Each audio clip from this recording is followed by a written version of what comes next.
Hello, everyone. Welcome to More of the Meetsies Guys. This is a very special episode. We are graced with Bob Budiansky, who really kind of wrote the Bible on the a lot of the Transformers we know, and as well as other properties which we will hopefully get to in this episode. And I'm here with Boo, my usual co-host, and does a lot of the Marvel books with me. So Howdy. yeah, so thank you so much for taking a little time out to talk to us. We when we talked to Simon Furman, we it was really nice to have the kind of the conversation back and forth with you and he. I don't know, kind of working back and forth, trying to get everything on key and on point for the comic. So it's really nice. It almost feels like bookends for this conversation. Okay. Yeah, Uh, and Happy to be here. thank you very much. Happy to So be the other bookend. yeah, you could be the front or the back. It doesn't matter. Well, I came first before Simon, so I should really be the Yeah, he first should be the, bookend. the He should front be You'll the one. you'll be second the bookend. left end bookend You on the have to, shelf. you've kind of gotten the bookends reversed a little bit, but I Eh, think we'll forgive you. Don't worry about it. okay, point taken. So I'm Yeah. gonna get right into it because we have a lot to ask you tonight, and like I said, I appreciate your time and taking the time to talk to us. So really, the big point I think what people knew your name and knew a lot of what you did was you delved into the psychology of each character profile you created, their nuances, personality defects, disorders, and even Sleepwalker's characters are often personified psychological abstracts. Do you have any kind of background in social sciences like that, or kind of bringing in psychology and understanding the internal workings of a character, the fleshing out the profiles? I think my background is really reading a lot of comic books when I was growing up, and then working for Marvel for 7 years before I started writing Transformers, or before I started coming up with the profiles for Transformers. That was my background. I know that, in order to make a good character, the character should have some personality traits that are interesting, some quirks, some weaknesses, some emotional aspect, some reason for somebody who's reading about that character to actually become interested in that character. So I think my background, both as a fan and as a professional in comic books, helped me develop that instinct about how to develop certain characters. Yeah, makes a lot of sense. I mean, and I think that a lot of people really go into they read the profiles, and they're succinct because there's a lot, you could see probably a page on some of the characters, just expanding it out, but you have a lot of information in a very succinct paragraph because really, I mean, or a couple paragraphs if you can get into the Transformers universe or Hmm. profile sections. So yeah, definitely I can see that. Yeah. Yeah, Boo, you just want to ask about the Dinobots? Yes, I had a Dinobots question. Okay. Yeah, so what made you decide to make them like the rebellious element among the Autobots? That was a long time ago, but I just Yeah. felt like, here's a subgroup of Autobots, and dinosaurs, fairly or unfairly, have the reputation of being kind of ferocious and out of control. Now, I wasn't around at the time of dinosaurs, so I can't say if that's true or not. It might be some people might be tarnishing, that they were very good creatures. They were very kind and generous. I don't know, but I figured it was an opportunity to create a little conflict within the Autobots. You have so many characters wandering around in both the Autobots and Decepticons. I thought it would be more interesting not to have them all on the same page just because they're on the same team. They all have different goals, different motivations, different way of carrying out what their purpose is within that group. And the Dinobots had a very different outlook on things than Optimus Prime and the mainstream Autobots did. Right, you gave them some nuance then. You could call it that. Yeah.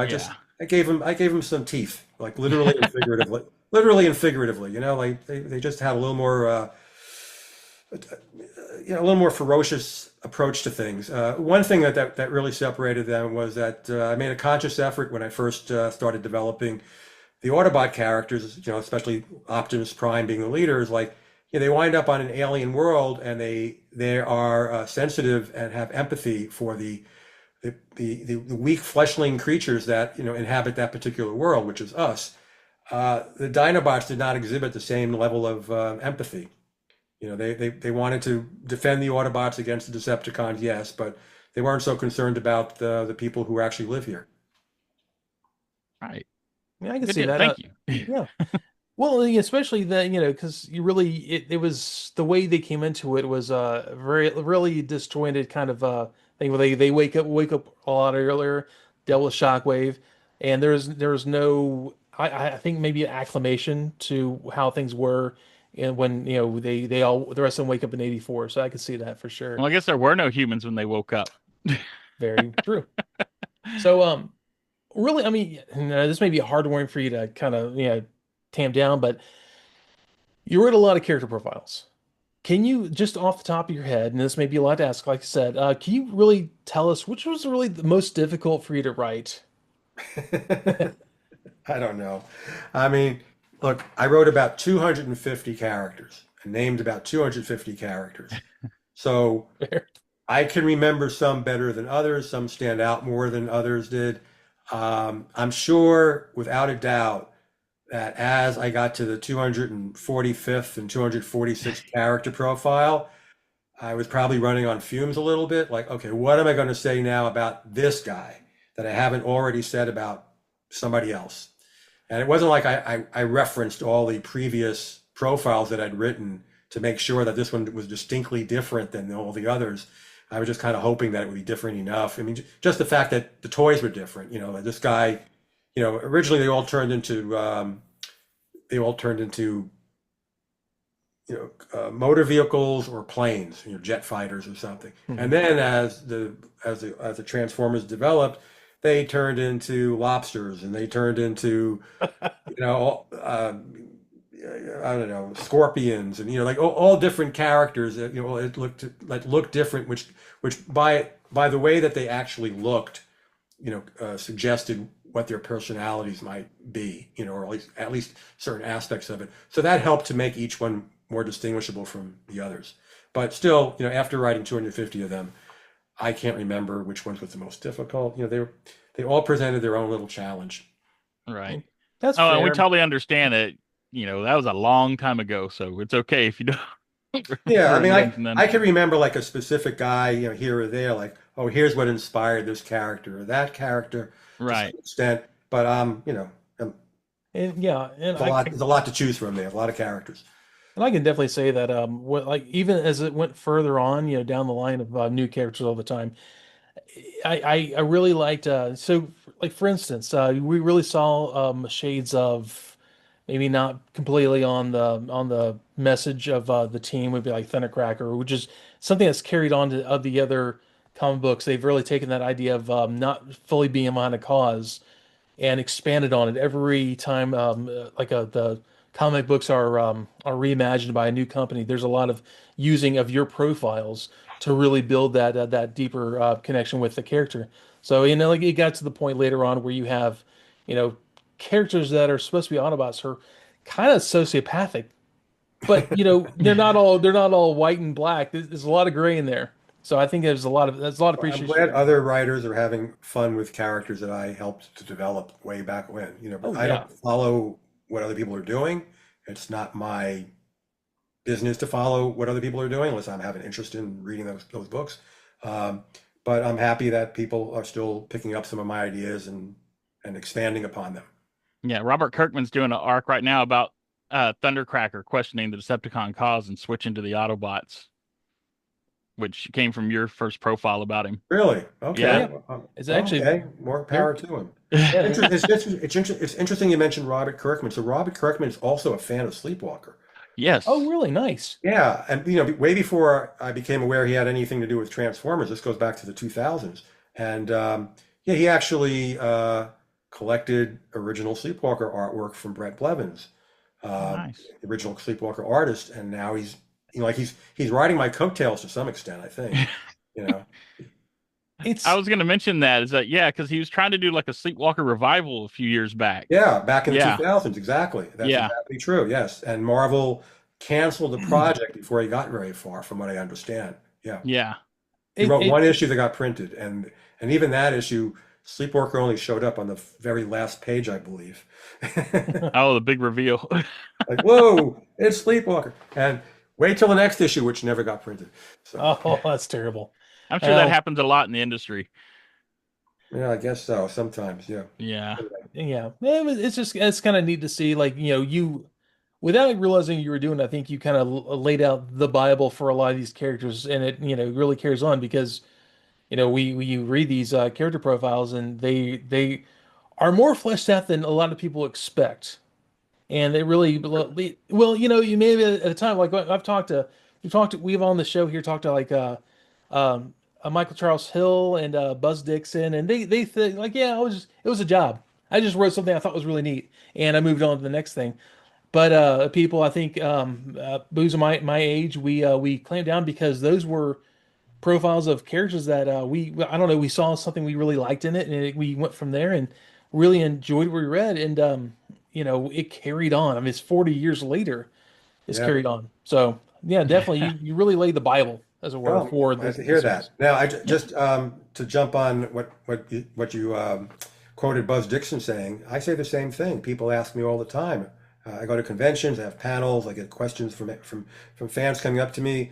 When you were writing this, were you thinking this or that? I said, no, I was just thinking about finishing this comic book and getting to the next month's comic book and coming up with another story. I wasn't thinking about what would happen 40 years later, and they expect me to have the same passion for the Transformers that they have because they grew up with it. It was real ingrained in their life when they were young, and they're still into it. And I say, no, it was just a job.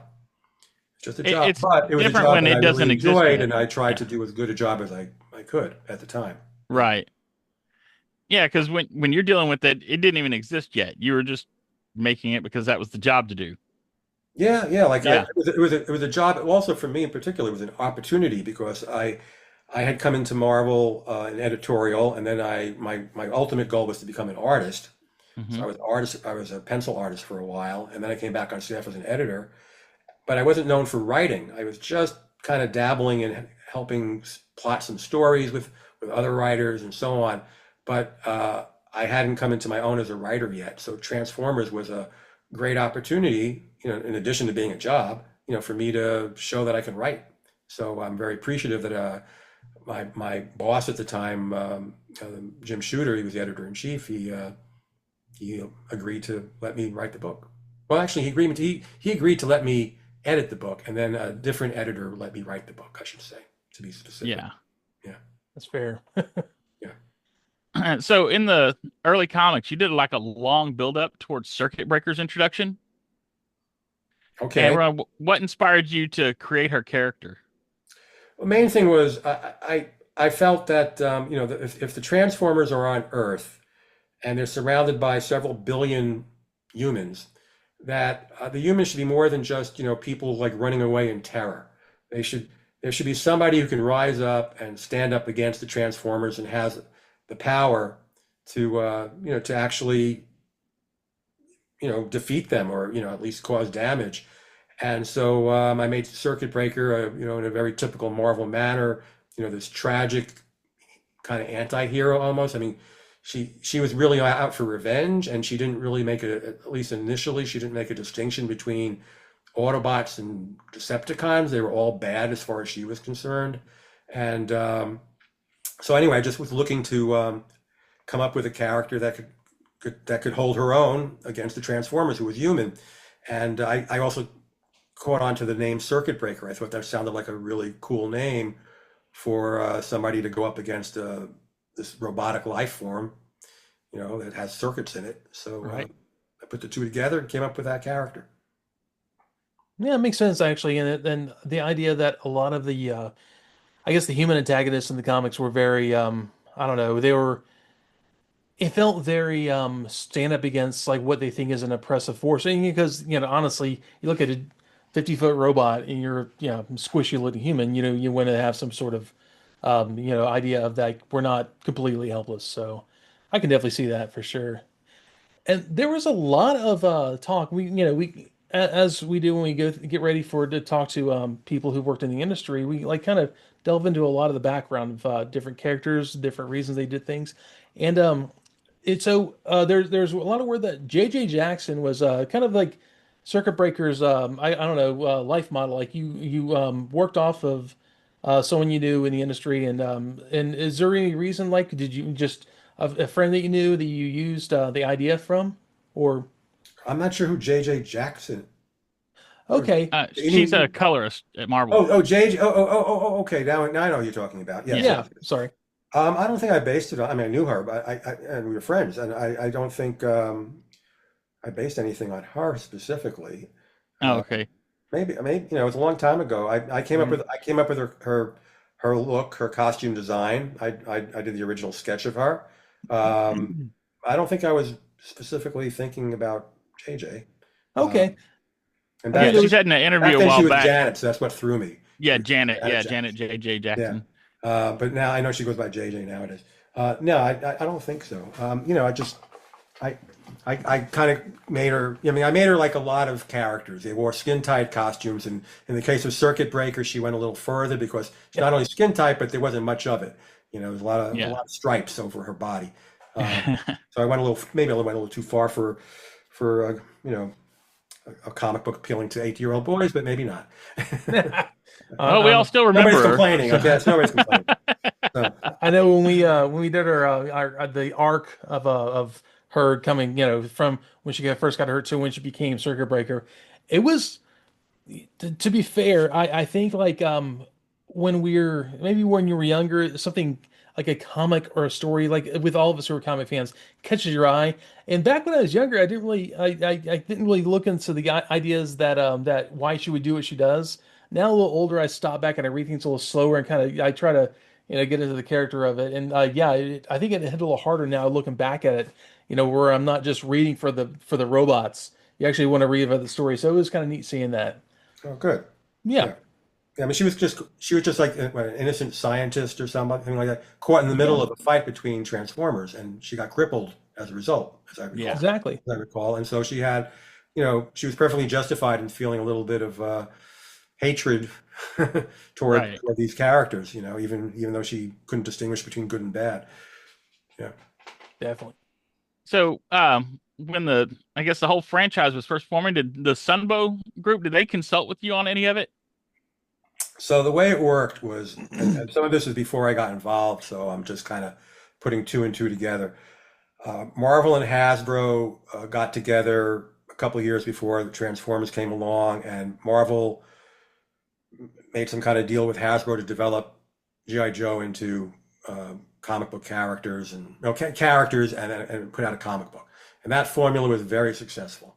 And Hasbro simultaneously put out the GI Joe toy line and so on.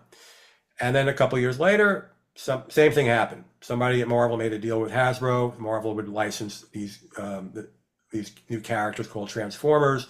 Hasbro would hire Marvel to develop the characters and the storyline. Jim Shooter, former editor-in-chief, who sadly passed away last year, he developed the initial storyline for Transformers, the initial treatment, and then he handed it off not to me, but to another editor who was a senior editor who had a lot of writing experience to develop the characters and their personalities.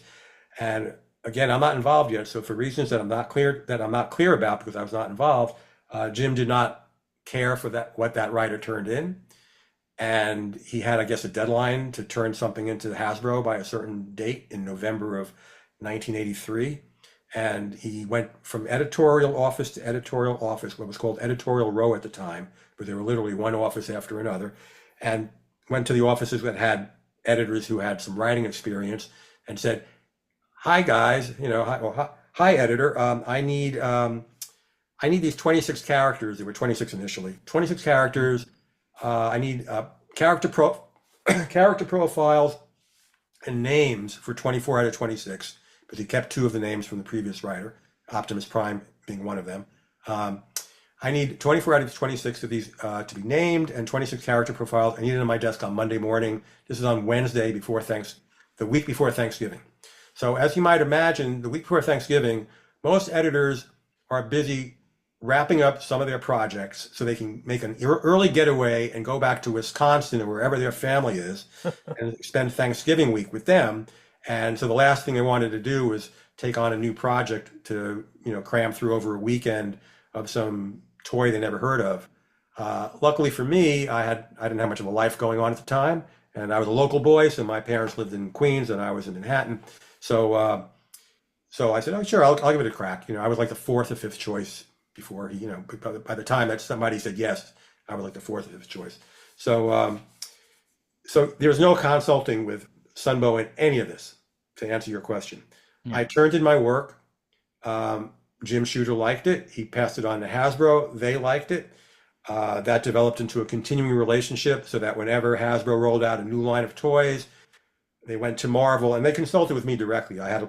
After a while, we just talked directly to each other, and they asked me to, develop more toys into characters with new names and so on. Sunbow was not involved in any of that either. Here's where Sunbow was involved. I had one meeting with Sunbow early on. So there were some Hasbro managed, executives there. There was me. I don't know if there was another guy from Marvel. Maybe Jim Shooter was there. I don't remember. I think he was. And then there were some representatives from Sunbow. And we all shook hands and so on. And so basically, when I turned in my profiles and my character names and I gave it to Hasbro and they approved it, they would pass it on to Sunbow. And then Sunbow would do whatever Sunbow did with it. I don't know what they did with it because I never watched the cartoon. But there was no consultation other than me turning in work to Hasbro and somebody at Hasbro passing it along to Sunbow and any other partners that they were working with at the time if they thought they needed it. Okay, so it just got passed down the line to Yeah, like whoever. if you like think of Hasbro we're all spokes on the wheel, and Hasbro is the hub, right? Right. In the middle. And everybody's feeding into Hasbro, and they're feeding stuff out to us. Yeah, makes a lot of sense. I was like, always we joke on the podcast. It was like the Wild West back then. Like things were coming out constantly, toy lines and Yeah, comics and cartoons. It was true. a heck of a time. Yeah, Now, this may be a long shot, and I'll just ask if you don't know this. you haven't Completely fine. stumped me yet, really. You keep going though.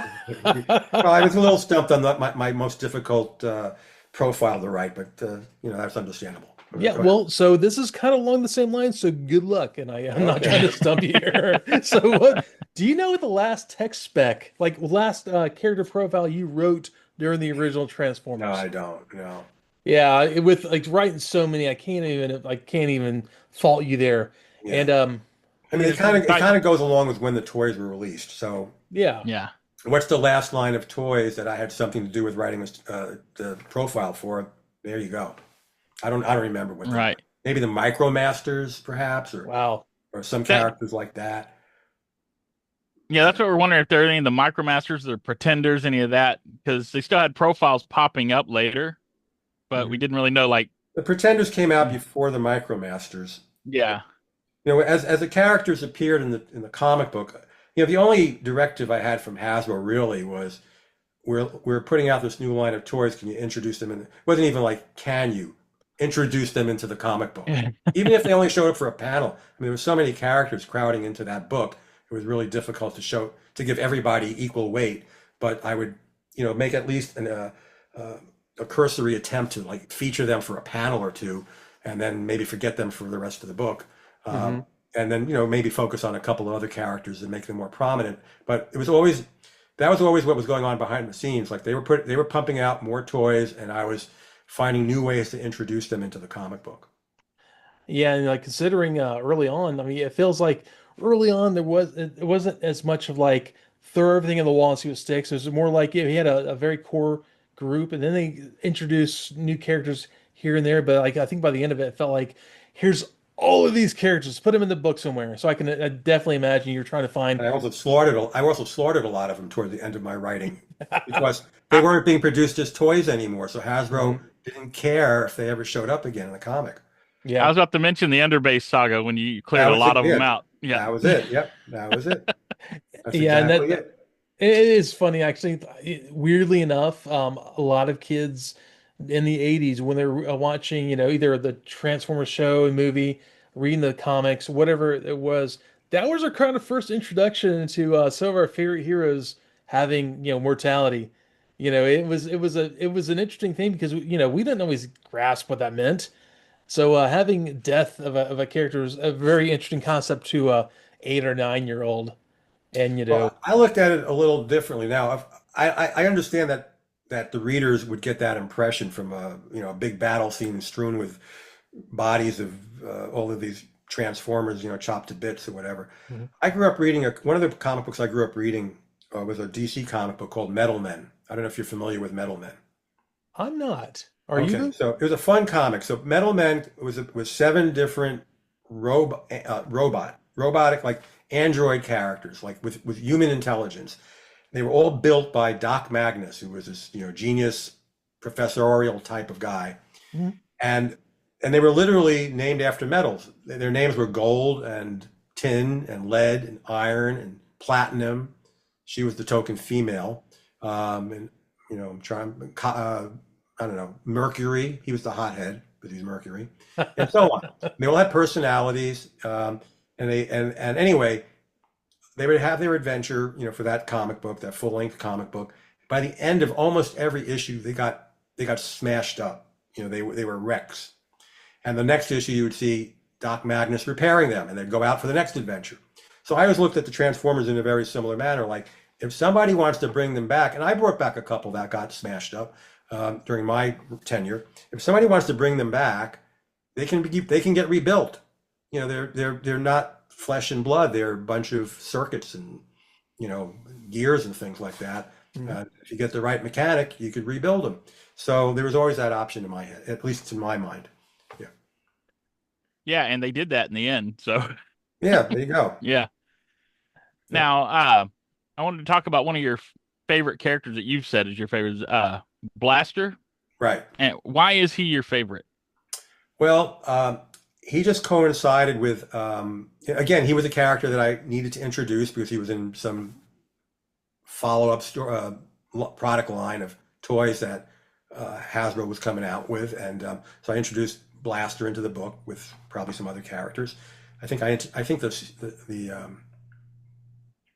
there were some space-based characters like Cosmos. And there were some other toys that were coming out around the same time. But anyway, when Blaster came out, he just fit really well in some stories that I wrote that I thought were among my better stories. That's why I enjoyed writing him. He just was a good fit, and it was some of my best stories. So Yeah, I'm sure you're thinking of the smelting pool there because that was like a pinnacle story arc there. yes, that is Smelting Pool, my personal favorite story that I wrote. Yes. Yeah, that still resonates. I mean, I know people that still get a little upset when you talk about Scrounge. So I'll tell you a behind-the-scenes secret of the Smelting Pool if you want to know. Since Oh, please do. By all all means. right, so the ending of the Smelting Pool and Scrounge, the character of Scrounge, to a lesser degree, was inspired by an old classic movie, which you may not have heard of, a movie called Gunga Din. Oh, yeah. I've heard of that. Yes, I have. Okay, Yeah. so Gunga Din was a classic movie from the 1930s. It starred Cary Grant, a very young Cary Grant, and it was about the British Army, or whatever they were called back then, in India, colonial India. And they were, I don't remember the details, a long time since I saw Gunga Din. But basically, back then when colonialism was cool, they were the good guys. And they were fighting off this death cult called the Thuggies, who you might remember from Indiana Jones and the Yep. Temple of Doom, Right. which certainly took a lot of inspiration from Gunga Din. But that's another story. But anyway, so the climactic scene, spoiler alert if anybody hasn't seen Gunga Din, the climactic scene is that Cary Grant and his buddies are trapped in this fortress, and they're being encircled by these thuggies I think they're on horseback. And meanwhile, a British relief column is coming up the hill, unaware that they're walking into a trap. And so Gunga Din is their Indian water bearer, the guy who carries water for the army, played by I think Sam Jaffe, who's actually a Jewish guy, but he's playing in dark, like they had dark skin makeup on him, Mm. so playing an Indian water bearer. Hollywood system back then. And Yeah. and so in the climactic scene, he takes the bugle, which the troops use to send messages back and forth by what they pump out on the bugle. What tune they're pumping out. He climbs up this lamppost or this tower or whatever it was to the highest point of the fortress to send out this signal with the bugle to warn the approaching British troops that there's a trap up ahead and they have to be prepared for it, and saves the day. But while he's doing that, the thuggies, now that he's exposed, they're shooting at him or shooting arrows. I forget what they're shooting, rifles, and he's dying the whole time he's doing this.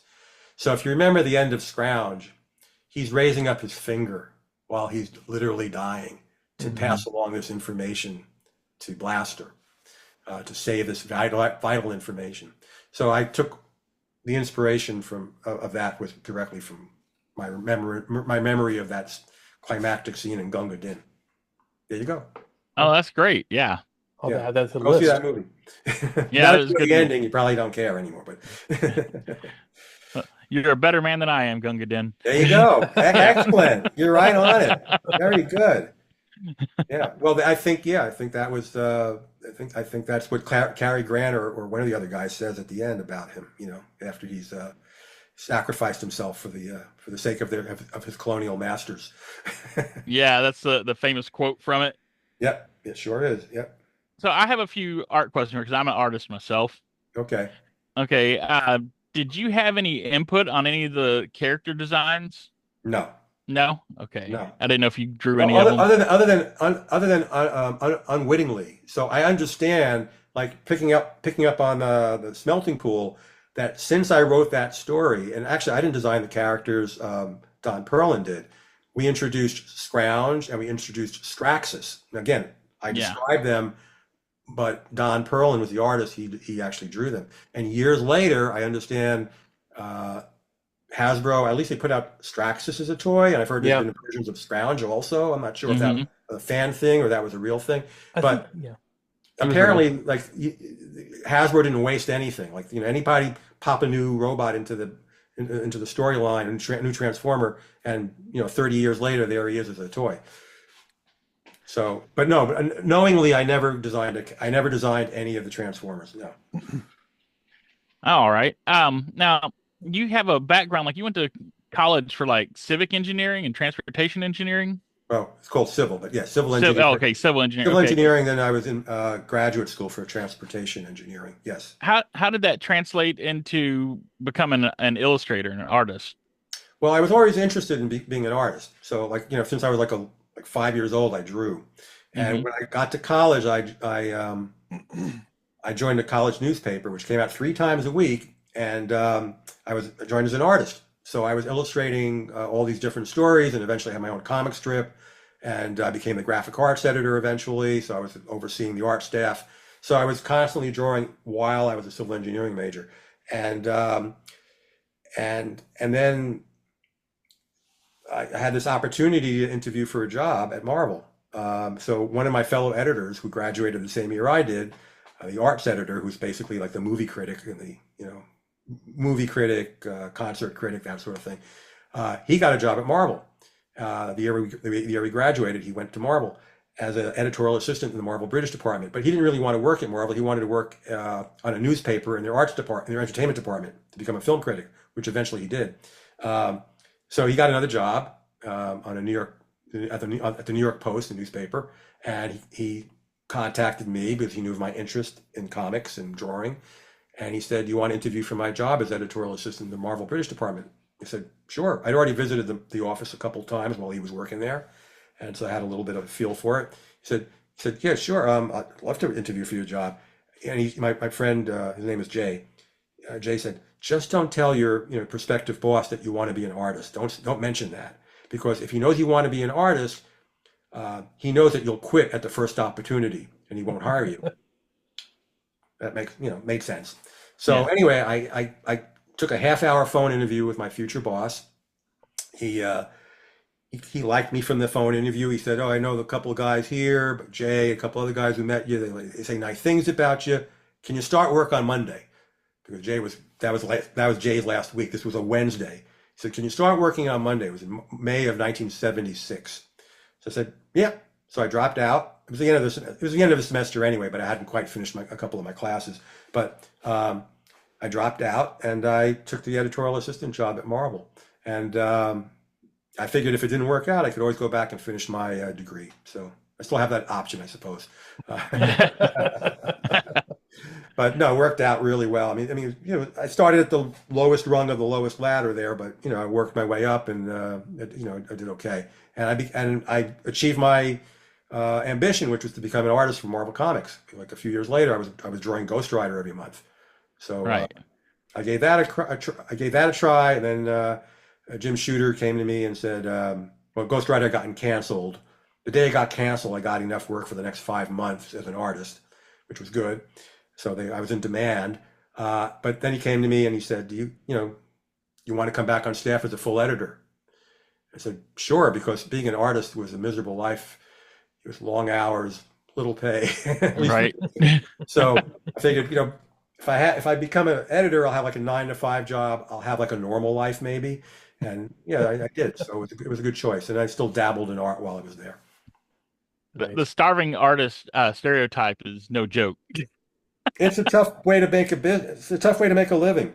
Now, there are some artists, especially in comics, who've made a phenomenal living as an artist. And if I wanted to apply myself to doing more artwork, I have people coming up to me all the time to ask for commissions. I just don't get around to them. So there's work to be done. It's just there's other ways to spend my time. So Right. I like I said, I'm going to be working. I said this before the interview started. I'm going to be working after this interview is over. I'm the recreation director of my town, and I've been doing that for 20 years. And tomorrow at 10 a.m., we open up registration for our summer day camp on January 29th. It'll sell out real quick. Oh, wow. That's awesome. And that's why we do it so early, because there's such demand. Parents have been contacting me for the last month. When's it going on? When's it opening up for registration? But in addition to that, I want to post all my other camps. I have about 30 or so other camps to post. Wow. Most of them are up, but I want to post them on the website so that people can also see that there are all these other options if they want to register for that as well. I know we're getting off topic a little bit, but my point is, I have other things I do besides draw comics and stuff like that. Right. Well, we saw you got an award, the Good Scout Award, just this past year. Oh, wow. You really did your research. Yeah, I got a Good Scout Award from our local, the local scouting council, because of my work as the recreation director. So how does that work? Like, you just scheduling activities? That's how you did senior activities and also like after school programs. So and we do townwide events. Like we just had in December, we had our holiday celebration, which involves Santa Claus and gift bags and a petting zoo. Going forward, we have our next one is the Easter egg hunt, and then our training wheel toss. We teach kids how to ride 2-wheel bicycles, and then we do our party in the park, and then in October we do our 5K race, a 5K pizza run race. Then we do a Halloween costume contest. So I oversee all that stuff, and I'll just give you an example. It's right here. So this year, we started our pizza. We've been doing the 5K for over 15 years, but we started calling it a pizza run, where we give out pizza at the end of the race a few years ago. So this past year, our registrations went up 34%, which is a huge jump. And when we started 3 years ago, it was also a huge jump. We made huge jumps. So we had about 900 people sign. We have a small town, like 7,500 people. We had about 900 people sign up for the race.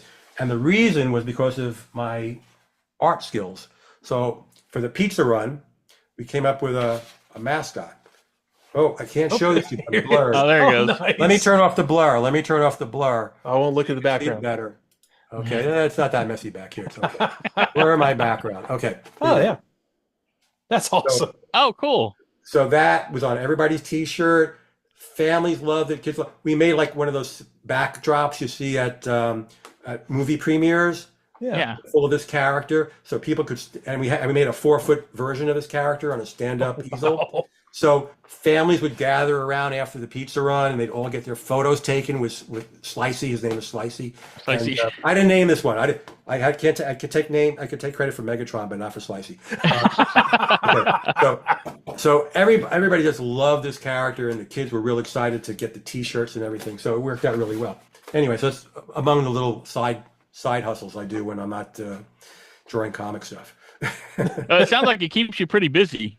Yeah, yeah. Like I said, I'm working I'm working tonight after I get off this. Yeah, yeah, it sure does. Yeah. That's awesome. Yeah, like and Boo had dug up that information. Full credit to Boo. And I was like, man, we all we grew up with the stories and everything, and like, man, I like the guy even more now because he's still doing stuff like this. It was kind of a cool little revelation. So I was, it was actually going to come up later on in the questions, I'll say, but it was kind of cool. Like I didn't want to stop you. Please tell us all about it. So that's really cool. Okay. Well. Yeah, this flowed organically, so I Yeah. jumped ahead a little. Nah, it's fine. It's the best way Oh, to what do did we it. jump ahead on? I'm sorry. Oh, no, just no, talking no. about your work with the as a recreation director. Oh, okay. Yeah. So we're going to Oh. actually get into that. Oh, okay. Yeah, It was going to come up later, but All right. definitely. it's all good. It's very intertwined in my life at the moment. Yes. Oh, I That's can good. imagine.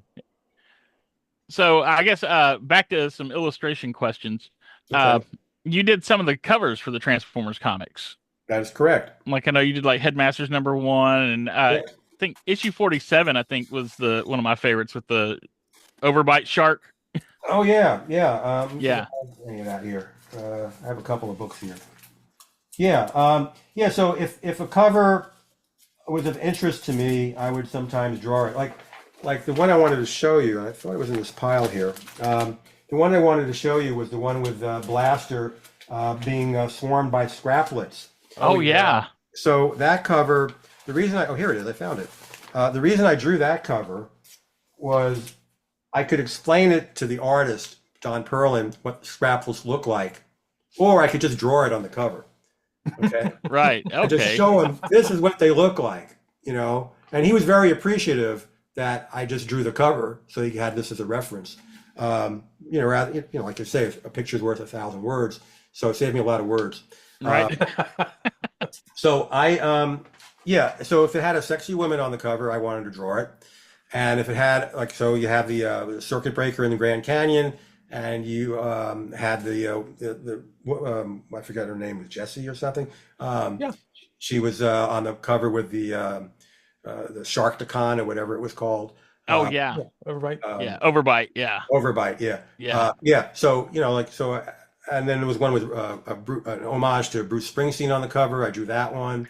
Oh yeah. Remember Number that one. 14. And so occasionally, and the covers that I didn't draw, I for the books that I wrote anyway, I mostly did the layouts for them. So I did a quick sketch, and then the editor of the book handed it off to another artist to draw because I didn't have the time to do it. I didn't have the time with a day job and writing the Transformers to do too much. I couldn't do everything. So. Right. But a sketch would take me like 5 or 10 minutes, whereas drawing this cover could take me an entire day. Yeah. To get Right. detail. So which cover is your favorite that you did? I really like this one, and I really like. It's easier to do a show and tell if I happen to have it near me, but the cover that I just described with the overbite and the woman in the bikini. Yeah. But I give the inker on that one a lot of credit. Kevin Nolan was the inker on that, and he did a tremendous job. He really changed it up in a very positive way for me. He really did a tremendous job. So those are my two favorites among Transformers covers. So you like the really detailed ones? All mine are detailed. If you try to find one of mine that's simple. If I could draw simply, I would still be a full-time artist, but I couldn't get the hang of that. I kept putting too much work into it. Yeah, I mean, you look at the scraplets, every one of them has detail. They're all these little, little rotund robot guys, and they're all different. And the point I wanted to make about the scraplets is you can have a lot of fun with them. They're evil but mischievous looking. That was my goal, and each one is different. Nobody, no two that are the same. So they're kind of like snowflakes in that regard. No two are the same. That's awesome. Yeah. So. So yeah. On to your writing, though. I mean, we know a lot of. Obviously, we know your stories. Over the years, and we've obviously being fans, we followed a lot of them. We're reviewing right now the issues, and we're almost to actually this multi bit, which is kind of nice. So multiple. We're yeah, we actually switched over to doing UK because you have a lot of inclusions of one-off UK stories or little mini arcs, and then we go back to the American books because there was a lot of sharing back and forth. And there's a kind of a nice synergy with that, and kind of I almost feels like it helped develop a bigger universe through all of that. Hmm. But though one of the most I guess utilize and still utilize things even to the Transformers one movie that came out is the creation matrix. And really, what was the thought process if you can remember? I knew, I knew. This is Okay, an easy one. This okay, is good. Well, the thought this is process of inventing the creation matrix. this is a pitch right down the middle for me. So here's what inspired the Creation Matrix. Jim Shooter's original treatment had 26 Transformers trapped in a spaceship that he called the Ark that crash lands on Earth, and then like millions of years later, I guess there's a volcanic earthquake or something like that that Mhm. shakes up the spaceship, and everybody wakes up all of a sudden. All right, so there you have it. That's the Transformers universe. That 26, those 26 characters, until Hasbro realizes, hey, this is very successful. We're going to put out a bunch more toys. Well, these characters that I wind up developing, they're not on the spaceship. We didn't have like, oh, they're up in the attic or anything. They're not there, right? So I have to Yeah. come up with new ways to introduce new characters. So if you follow my stories, I think the first way I did that was with the creation matrix. So somebody could build a transformer, and because of the creation matrix, which I think I defined as this very sophisticated computer program that was Mhm. only certain characters were strong enough to contain within themselves, Optimus Prime being the prime example. Um, that was just like one example of a new way of introducing characters that weren't on the arc to begin with. I think the Dinobots that being somehow connected to the Marvel's the Savage Land, which is where Mhm. dinosaurs still roam the Earth in the Marvel universe. That was another way, and then there was the space bridge, which I introduced in the smelting pool space bridge, bridge to nowhere storyline. Mhm. Yet another way to introduce characters into the storyline. So I had to keep coming up with new gimmicks. And so anyway, the Creation Matrix being a primary example of that. All Okay, right. yeah, it's one of those honestly we kind of call it the MacGuffin because it's like this kind of wibbly wobbly thingy no one really knows is mystical, and it doesn't really they don't really cement down a what it is exactly. It's kind of makes it more mystical, it kind of makes it gives it a whimsy, if you will. Uh, So yeah, and I then think this later is on they called it the Matrix, and yeah, they did make it into a ball, like a glowing ball of some sort. yeah, It was Mhm. fine. I thought it more was a good labels. design and all that, and you could sell more toys that way. So Yeah, we actually just finished going over a little story arc where Buster had the Matrix in his head.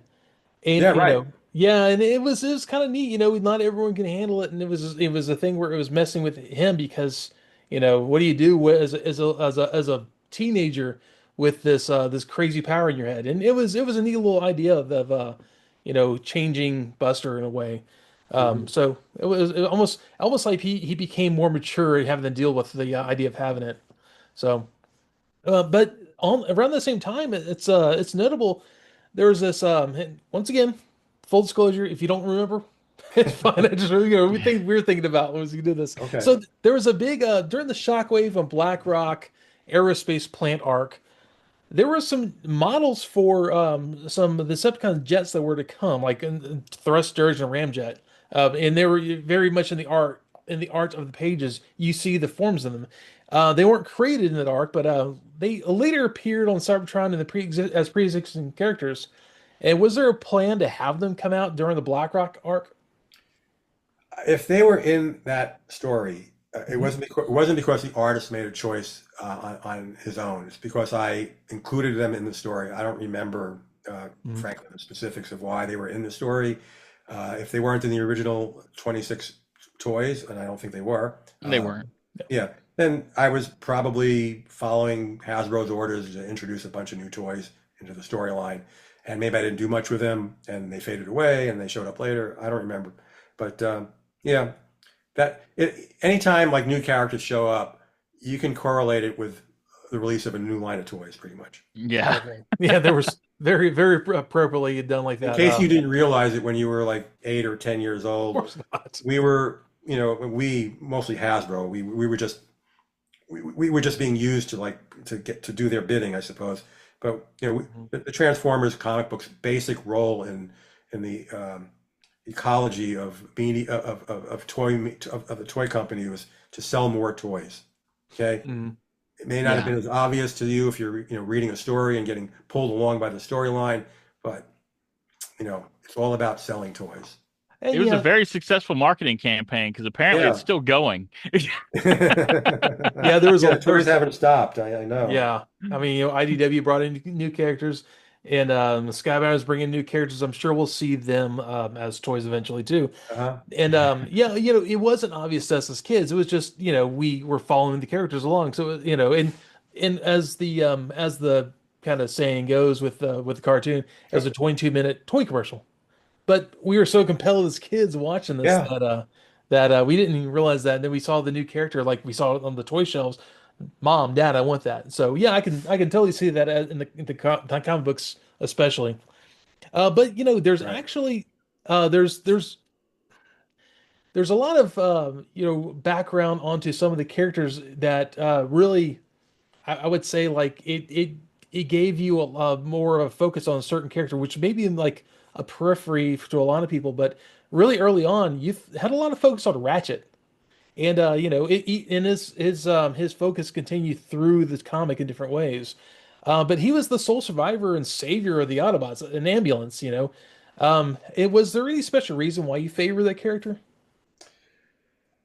uh, okay, this is another one of those. That was a long time ago, kind of answers. So, but I think what it was that you had all these Autobots put out of service, basically. Like Mhm. they're no longer functional. They're they're blasted apart by shockwave, I guess. And one guy who survives, and the guy who survives isn't particularly a warrior type. He's a Mhm. medic. A doctor. So I like not just with that story, but with other stories. I like taking a character, putting them in a situation that they don't fit, they're not comfortable in, but they have to rise to the occasion somehow. And I think that was behind what I was doing with that story was to take one of the lesser Autobots as far as his uh, his military prowess and putting him in a Mhm. situation where he's got to step up and save his comrades because nobody else will do it. And I think one of the stories I featured him in, if I'm correct, early on was called Warrior School because he had to learn how to be a warrior. Yeah. Yes. So that was just playing a character against type. It's you see the same thing in movies. You find these like what was Luke Skywalker before he became a Jedi Master? He was a farmer on a moisture farm or something like that. Right. You know, Exactly. Doing fish out of water, basically. fish out of water. Yeah, exactly. Yeah. Yeah, He always was almost like the Alan Alda character from MASH. He was not really he was kind of down on the idea of war, and he had to do what he had to do, and right. it was felt like almost like a looking back at it now as an adult, we've been through our lives, have kids now. Well, I was looking back like he was the person that you wouldn't expect to have stepped up and fill that role. So it's kind of neat that way. Yeah, yeah. It's what makes a hero interesting. That somebody rises up to the occasion to fulfill a need Yeah. when when you don't expect that character to be that to have that kind of resourcefulness, but Yeah. they rise up anyway. And aside from not having the Marx Brothers one-liners that Alan Alda had, fantastic way to put it that way. So this is a really vague question, and you've already been very generous with like the stories and stuff. Is there really anything else, as Transformers fans, we have one of the reasons why we like to interview like you, Simon Furman, Buzz Dixon, and we're getting older, and I know you guys are older than us, and we want to kind of capture all those memories that may not really make it if we don't hear the stories. As Michael Charles Hill said, he goes, he very nihilistic said, "Well, I'm not taking a dirt nap yet. So if you need to ask something, go and ask me. That's fair. Okay. So it's a very vague question, and you may not have a good answer for it, and that's fine. Is there anything else about, as Transformers, is there something you enjoy about the memories of the series? And I know it was a job for a lot, a lot of reasons that people don't usually ask about that's important to you. Okay. So I think what I most enjoyed about writing the series Mhm. was that it was pretty much separate from everything else at Marvel. So I had a lot of freedom to go in any direction I wanted to go in. I didn't Mhm. have to worry about, well, back in 1967, there was a story that featured so and so where it was established that he had a pet dog or something like that. It's like, that's the kind of things that people who were writing the mainstream Marvel books at the time were concerned about or were supposed to be concerned about, making sure the continuity was consistent. So, as I like to put it, I had my own sandbox to play in, do what I want.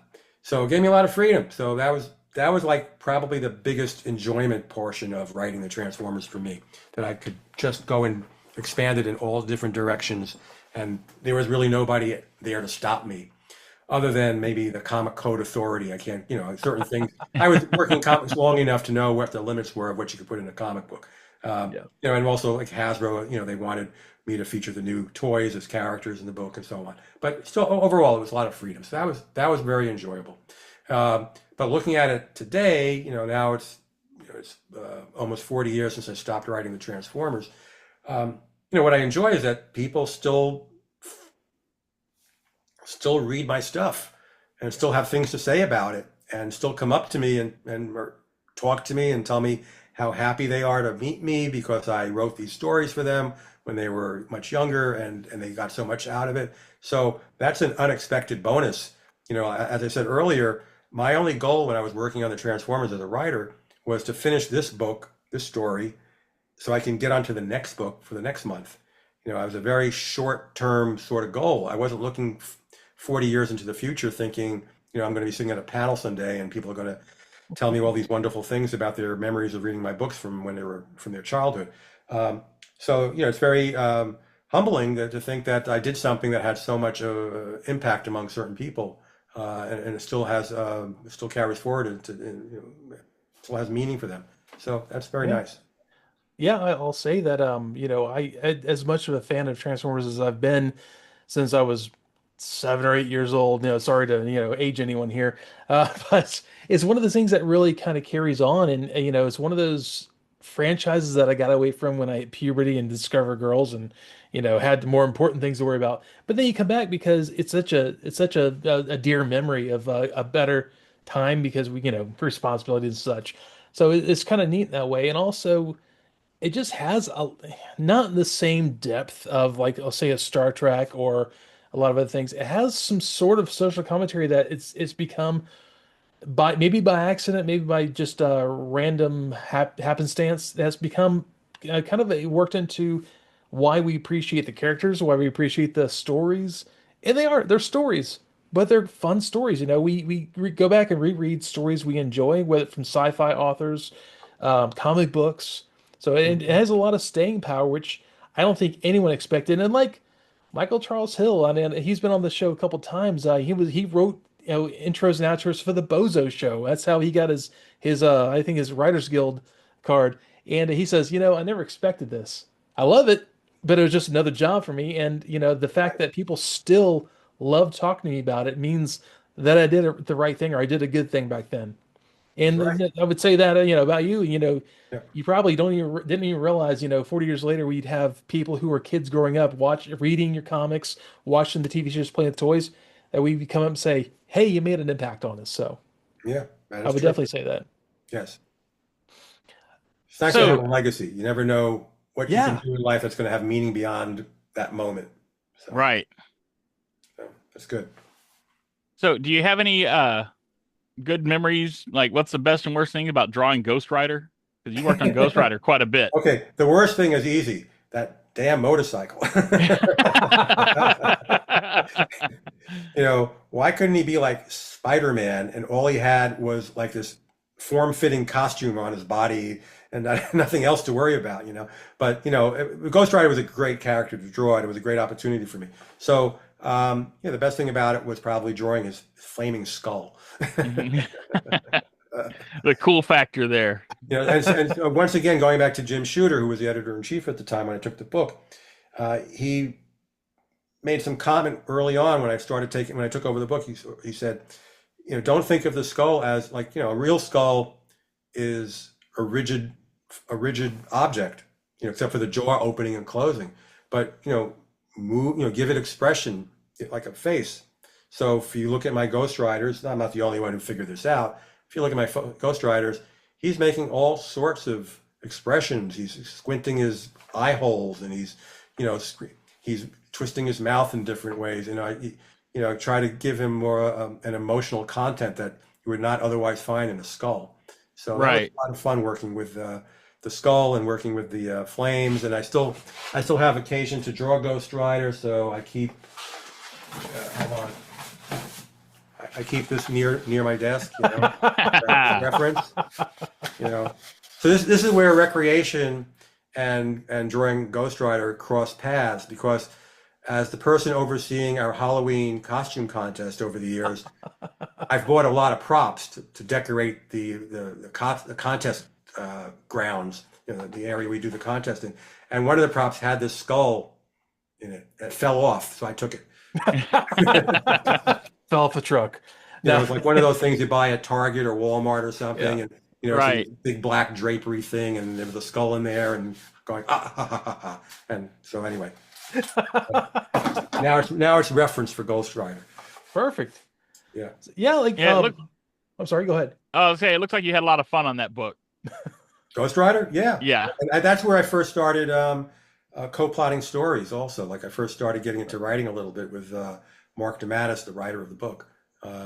So he invited me into it, and we had a great time plotting stories together, and then he would script them. So it worked out really well. Excellent. So, are there any, this is of another broad category, any funny stories about working in the comic industry? There's a ton of them. I know it's broad. I'll tell you a funny story from a couple of days ago. Okay, so I'm on Facebook. Okay. I'm on Facebook, and one of my colleagues, who I just had lunch with a few months ago, actually, a guy named Glenn Herdling, he posted photos. I believe he was one who posted them, of his colleagues that he worked with. He worked in the Marvel. He worked in Marvel editorial for a while. He also worked in Marvel licensing department or something for a while. But anyway, I think when he was in the licensing department, some of his colleagues, all female, including his boss, hired for his birthday in the office a stripper. But it wasn't just any stripper. God. It was a transsexual stripper. Oh wow! It looked like a woman, but it wasn't. And the guy didn't go all the way down to nothing, but it was hilarious. So I had completely forgotten about it, and I really had. But I saw it on Facebook, and everybody was making comments, and he posted a bunch of photos that he had gotten. It's like in the early '90s. Mm-hmm. And my comment was, everybody was saying, well, the first comment was like, HR would never allow anything like this to happen in an office anymore. Okay. And it went on like, oh, what, how outrageous. And people who commented were his friends who weren't working at Marvel, like, oh, I can't believe this happened, blah, blah, blah. My comment was, just another day at the office. Because it really was just another day. So many wild things went on, day by day at Marvel. It was a great place to work. So, yeah, we've just listened to other people talk about days of the early days of Marvel, and in a lot of ways we've talked to other people, just listen to the stories of like working in the early TSR offices also when they were doing Dungeons and Dragons. There's a lot of that kind of early office creation. There was very fun and almost like loosey goosey kind of just whatever works atmosphere in the offices. It sounds like a lot of fun. Yeah, it was a lot of fun. I mean, it wasn't always fun. We had work to do, and sometimes you didn't get along with certain people and so on. There's always different personalities, but overall it was quite a good experience for most people who worked there. And I've worked I just passed my 30th anniversary of not working there, and but I'm still in touch with dozens of people I worked with, through Facebook at conventions, get together for lunch, that sort of thing. That's awesome. Yeah, That's always a good sign when you have people you liked working with so much that 30 years later you still keep in contact. yeah, yeah. Yeah. So, do you have any projects or convention appearances or anything that you'd like to promote? Well, projects, I'm not really doing projects. Like sometimes people will come to me and say, Bob, can you do this or that? Like I worked on the Dynamite um, Transformers 40th anniversary trading card set that came out Hmm. a little over a year ago. I did a lot of work on that. Um, I provided some sketches that, like Transformers material that were in my archives that nobody had seen before, like preliminary sketches for covers and things like that, and Hmm. some original sketches for the line. And then most recently, Dark Horse Comics is putting together a book on the first 5 sets of the Marvel Universe cards that came out in the 1990s. I was the editor on all of those sets. Hmm. I was Oh, the guy okay. overseeing all those sets. So I don't know if that was another part of your childhood, if you collected Marvel trading cards back in the 90s, but I was the guy behind them all. I So had the I wore holograms and many all of hats. it. What was that? I had the holograms and all of them. Yeah, So, okay. yeah. I influenced you in a very profound way, no doubt. Oh, Uh, yeah. at least your allowance money I influenced. Um, yeah, so when what Marvel did in 1990 through Marvel's licensing department. By this point, I was a special projects editor, so I got involved in all of the oddball projects. Marvel took in-house the all of the creative uh, the creative production on trading cards, which up until then were licensed out to other companies. So we worked with a company to print out and retail the cards, but we did all the creative using our editorial staff to oversee writers and artists who worked at Marvel. And so I was the guy behind all of that for the first 11 or 12 sets that came out in the early 90s. And it was a ball. But how did I get on that topic? Or I don't just know. different projects and stuff that you have coming up that you might want Yeah, to promote. yeah, back to Dark Horse. The Dark Horse is printing out a book that reprints all these cards. And he asked me to write the introduction. That's what I was getting at. Oh, Long story nice. short. So I wrote So, the introduction for that. did you actually choose the characters that went that got cards, or was that I had a someone lot to else? do with it. Yeah, I mean, Okay. I had a staff that worked with me. It's a big project to put together all those cards. So I had Tom Brevoort as my assistant. Now he's a VP at Marvel, a VP of Marvel. He's a editorial VP, executive VP, or something like that. Um, and Glenn Greenberg was my assistant, and Dwayne McDuffie was my assistant. So at different times. So anyway, they would help. So like one of the things we would normally do is we'd go around to each editorial office and we say, okay, who's coming, who's hot, who's a new character that we should feature in this set, who's coming up in future issues that, are going to be big new characters. And, so we would consult with, we picked the obvious ones like Spider-Man and the Hulk and so on. But then there were a lot of characters we had no clue were going to be showing up in the X-Men next month. And then, we should feature them as cards for themselves. So, and then we would come up with different, crazy categories, like, famous battles and, rookie of the year when we were trying to connect it to sports at the very beginning and like new characters like that and Hmm. so on. And we would just have a lot of fun coming up with all different ideas of how to put it together.